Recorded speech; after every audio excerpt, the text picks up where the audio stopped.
بسم اللہ الرحمن الرحیم۔ آغائے سیستانی سے سوال کیا گیا، خاص طور سے کالے علم کے اعتبار سے۔ اب کالا علم کہنا عجیب لگتا ہے، علم تو ہمیشہ کالا ہٹ کو ختم کرتا ہے، علم کالا کب سے ہو گیا؟ تو الفاظ بدل دیے، بلیک میجک۔ پوچھا گیا آغا سیستانی سے کہ اس کا علاج، بہت غور کیجیے گا اور ذمہ داری کے ساتھ پڑھ رہا ہوں، خدا نے مجھے ایک سے زیادہ مرتبہ یہ موقع عطا کیا کہ میں اتنا قریب بیٹھا آغا سیستانی کہ سمجھیے ایک سے ایک کی ملاقات جیسے ہوتی، اور اتنی باخبر شخصیت، اتنی باخبر شخصیت کہ پاکستان کے اس دور کے حالات میں نہیں جانتا تھا جتنا وہ جانتے تھے، اتنی بات کافی ہے۔ تو جب پوچھا گیا آپ سے، لکھ کر پوچھا گیا کہ یہ بلیک میجک، کالا جادو کہنے سے آپ، اس کا علاج کیا؟ تو بہت سے اذہان میں یہ بات بٹھا دی گئی ہے کہ اس کا علاج برائی سے ہوتا ہے، یہ برائی ہے، اس کا علاج برائی سے ہوتا ہے، یہ گندا علم ہے، اس کا علاج اس طرح کے علم سے ہوتا ہے۔ ایسا کوئی مرض ہی نہیں جس کا علاج قرآن سے نہ ملتا ہو سوائے بغض آل محمد۔ باقی ہر مرض کا علاج قرآن سے ملتا ہے سوائے موت برحق، باقی ہر مرض کا 70 قسم کی امراض کا علاج سورہ فاتحہ کے اندر ہے۔ بلکہ شاید جملہ بڑھاؤں، اگر خدا چاہے تو اس کی برکت سے موت کو بھی ٹال دے۔ تو لفظ تعویذ سے بات یہاں تک پہنچ کے واپس آتے ہیں۔ امام حسین علیہ السلام فرماتے ہیں کہ تم امام حسن علیہ السلام کا تعویذ استعمال کیوں نہیں کرتے؟ اب ہمارے یہاں تعویذ کا ترجمہ ہے کہ لکھو یا لکھوا کر پہن لو۔ یہ پڑھنے وڑھنے کا چکر کیا ہوتا ہے؟ تو سورہ فلق، سورہ ناس بھی پڑھی جاتی ہے، پہنی نہیں جاتی۔ سب سے آسان کام پہن لینا، تو سورہ فلق و ناس بھی پڑھی جاتی ہے۔ تو یہ تعویذ پڑھنے والا ہے۔ بات سے بات جو کہ نکلتی ہی چلی آ رہی ہے، تو ایک ایپلیکیشن اتباع عباسیہ نے بنائی، اور اس کا حوالہ میں اس مقام کے علاوہ بھی دے چکا ہوں۔ اتباع عباسیہ مولا عباس کے حرم سے ایک ایپلیکیشن جو اینڈرائیڈ موبائلز کے لیے تیار کی گئی، اس کا نام ہے حقیقت المومن، اور یہ عربی میں اور آپ کو انگلش میں مل جائے گی۔ اس میں ہر روز کا الگ ایک تعویذ لکھا گیا، اور کبھی اگر اس کا ترجمہ نکال کے پڑھیں، جو کہ یہ تعویذ آپ کو مفاتی میں نہیں ملے گا، یہ تعویذ آپ کو شاید اور دیگر کتابوں میں نہ ملے جو ہمارے یہاں استعمال ہوتی ہیں، اور جن کتابوں میں ہے وہ کتابیں ترجمہ ہی نہیں ہوئی، عربی سے فارسی میں ہو گئیں مگر اردو میں ترجمہ نہیں۔ تو روز کا تعویذ الگ ہے، اور اس علاج کے لیے امام فرماتے ہیں تم امام حسن کا تعویذ پڑھا کرو۔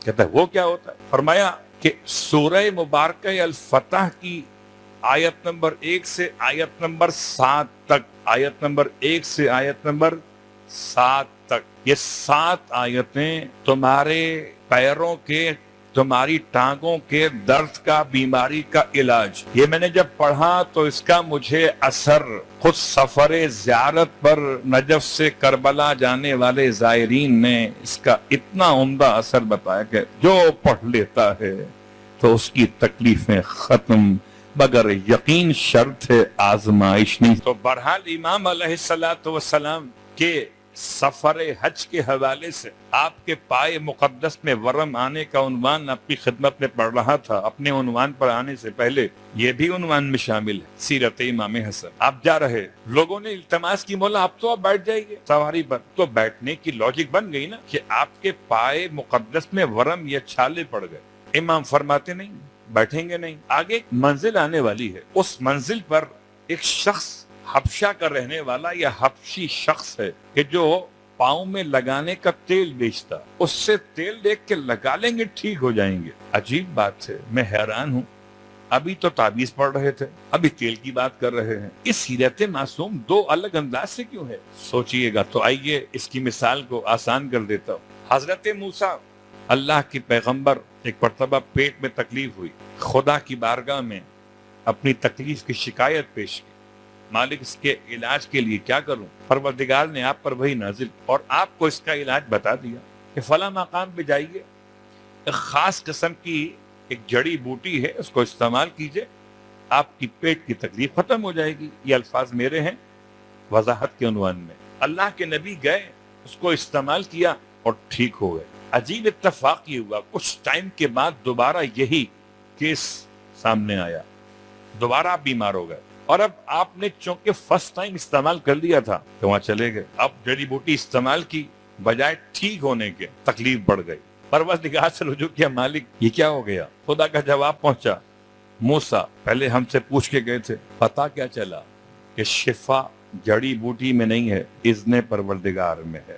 تو اذن پروردگار ہے وسیلہ, اور دعا ہے انسان کے لیے وسیلہ, اور دوا ہے انسان کی ضرورت. لیکن یہاں جو امام کے الفاظ مقدس ہیں کہ وہاں ایک شخص ملے گا, وہ تیل بیچ رہا ہوگا, اس سے لے کر لگائیں گے تو ٹھیک ہو جائیں گے. اصلاً مولا کچھ اور بتانا چاہتے, بہانہ ہے کسی کے عطا کرنے کے لیے. اس سے پہلے تو مشکل یہ پیش آئی کہ آپ کے ساتھ چلنے والے راستہ شناس افراد نے انکار کر دیا کہ مولا اگلے پہ تو کوئی منزل نہیں آنے والی, یہ راستہ میں خوب جانتا ہوں, اب دور دور تک کوئی سٹاپ نہیں آنے والا. امام کے الفاظ سے سٹاپ آ گیا, سٹاپ بھی آیا, شخص بھی ملا, اور جب سب کے سب اس کے پاس دوڑے چلے گئے امام حسن کی خدمت کے لیے تیل خریدنے کے, اس نے پوچھا کس کے لیے آئے ہو, اتنے سارے لوگ ایک ہی بات کر رہے ہو؟ کہ سید و سردار آئے ہوئے, جنت کے جوانوں کے سردار آئے ہیں, رسول خدا کے لختے جگر آئے ہیں, کہ مجھے ان کے پاس لے کے چلو. اس نے اپنا سامان سمیٹا, امام کی خدمت میں آ گیا اور کہتا ہے مولا سے, مولا یہ تیل حاضر ہے, مولا میری دعا ہے آپ کی خدمت میں, آپ دعا کر دیجئے. کیا دعا منگوانا چاہتے ہو؟ کہ جب گھر سے آیا تیل بیچنے کے لیے تو بالکل میری اہلیہ بالکل وضع ولادت سے قریب تھیں, ڈیلیوری ہونے والی تھی, اب دعا کر دیں خدا مجھے بیٹا دے دے. ڈیلیوری ہونے والی ہو تو بیٹا ہو کہ بیٹی, فیصلہ تو ہو چکا, اب چینج نہیں ہو سکتا. اللہ اکبر. امام نے فرمایا جاؤ تم اپنے گھر میں جاؤ, تمہاری اہلیہ تمہارے بیٹے کو گود میں لیے بیٹھی. اللہ اکبر. تو اصلاً یہ تیل لینا نہیں تھا, بیٹا دینا. صلوات پڑھے محمد والے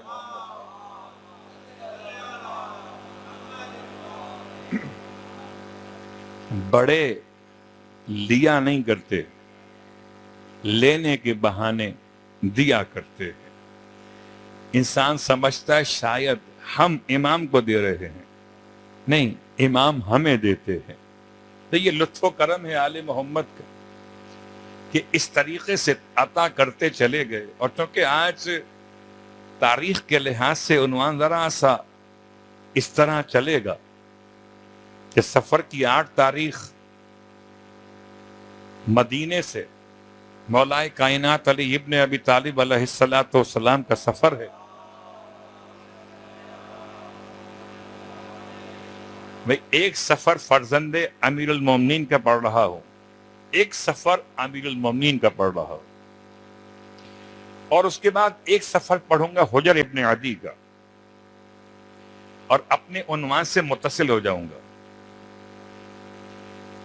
مولا کا سفر عطا کے لیے, مولا کے مولا کا سفر ولا کے لیے, مدینے سے مدائن کا سفر. سفر کی 8 تاریخ خدا آپ سب کو نصیب کرے انشاءاللہ مدائن کے زیارت. مدائن میں کس کی زیارت نصیب کرے؟ شاید اس لیے آپ نے الہی آمین نہیں کہا. صلوات پڑھے محمد و آل محمد.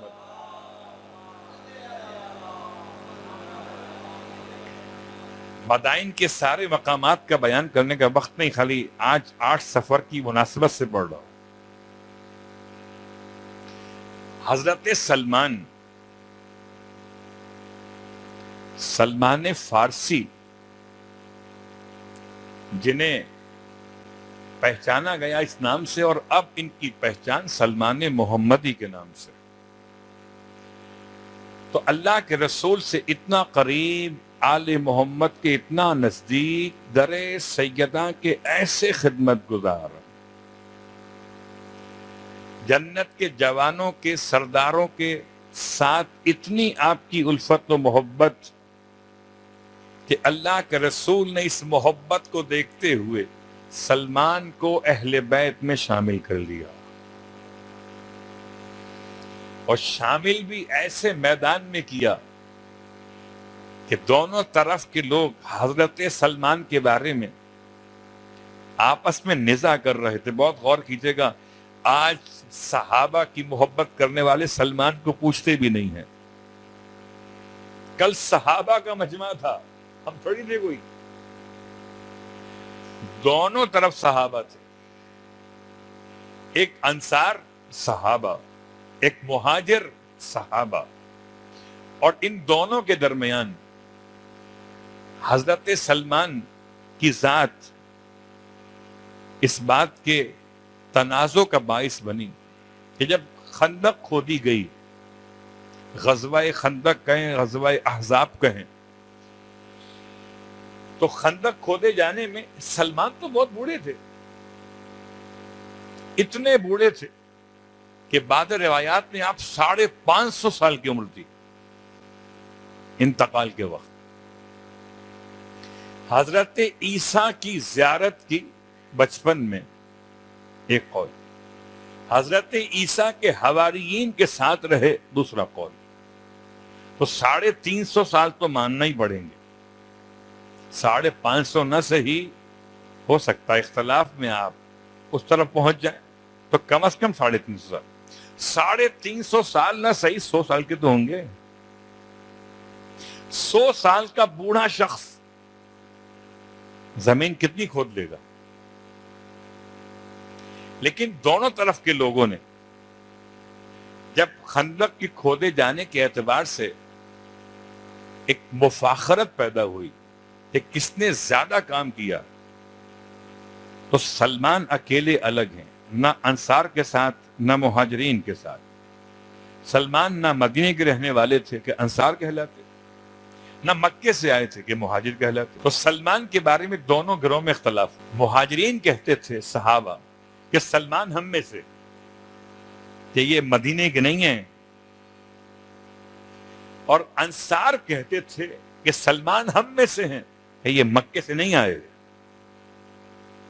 جب دونوں گروہوں میں اختلاف بڑا، پیغمبر نے درمیان سے سلمان کو ایسے اٹھا لیا جیسے کوئی پرندہ کنکروں میں سے دانا چن لیتا ہے۔ فرمایا سلمانو منا اہل البیت، نہ سلمان تم میں سے نہ سلمان تم میں سے، سلمان تو ہم اہل بیت میں سے۔ اللہ اکبر، نہ یہ انصار ہیں اور نہ یہ مہاجر ہیں۔ تو یہ خاص اہمیت سلمان کے اعتبار سے، تو سفر کی 8 تاریخ اور سفر کی 8 تاریخ کے اعتبار سے سلمان کہاں؟ مدائن کے اندر، اور مدائن میں سلمان کی رہائش مدائن کے گورنر کی حیثیت میں تھی، اس لیے نہیں کہ حکومت جو وفاقی گورنمنٹ ہے، فیڈرل گورنمنٹ، اس نے کوئی سلمان کو اسپیشل مقام دیا تھا، نہیں، خاص طریقہ تھا کہ مدینے سے ان کو دور رکھا جائے تو بہت ٹوکتے اور بہت روکتے، صلوات پڑھیں محمد و آل محمد۔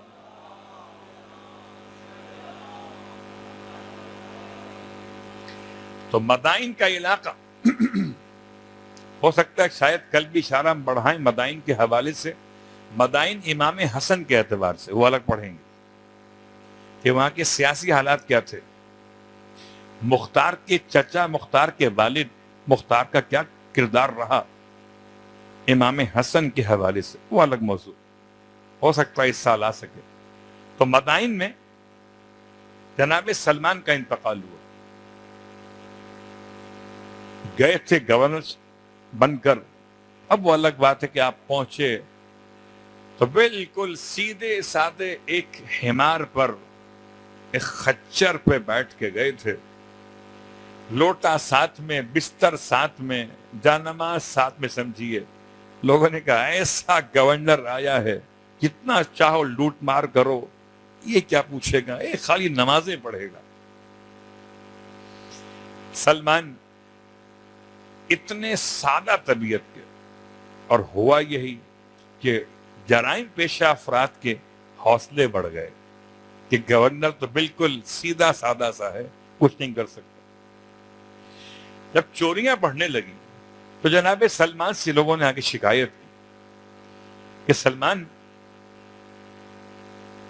چوریاں بڑھ گئی ہیں، کچھ تو کیجئے۔ اچھا ٹھیک، عشاء کی نماز کے بعد اعلان کر دیا کہ آج کے بعد عشاء کے بعد کوئی باہر نہیں جائے گا،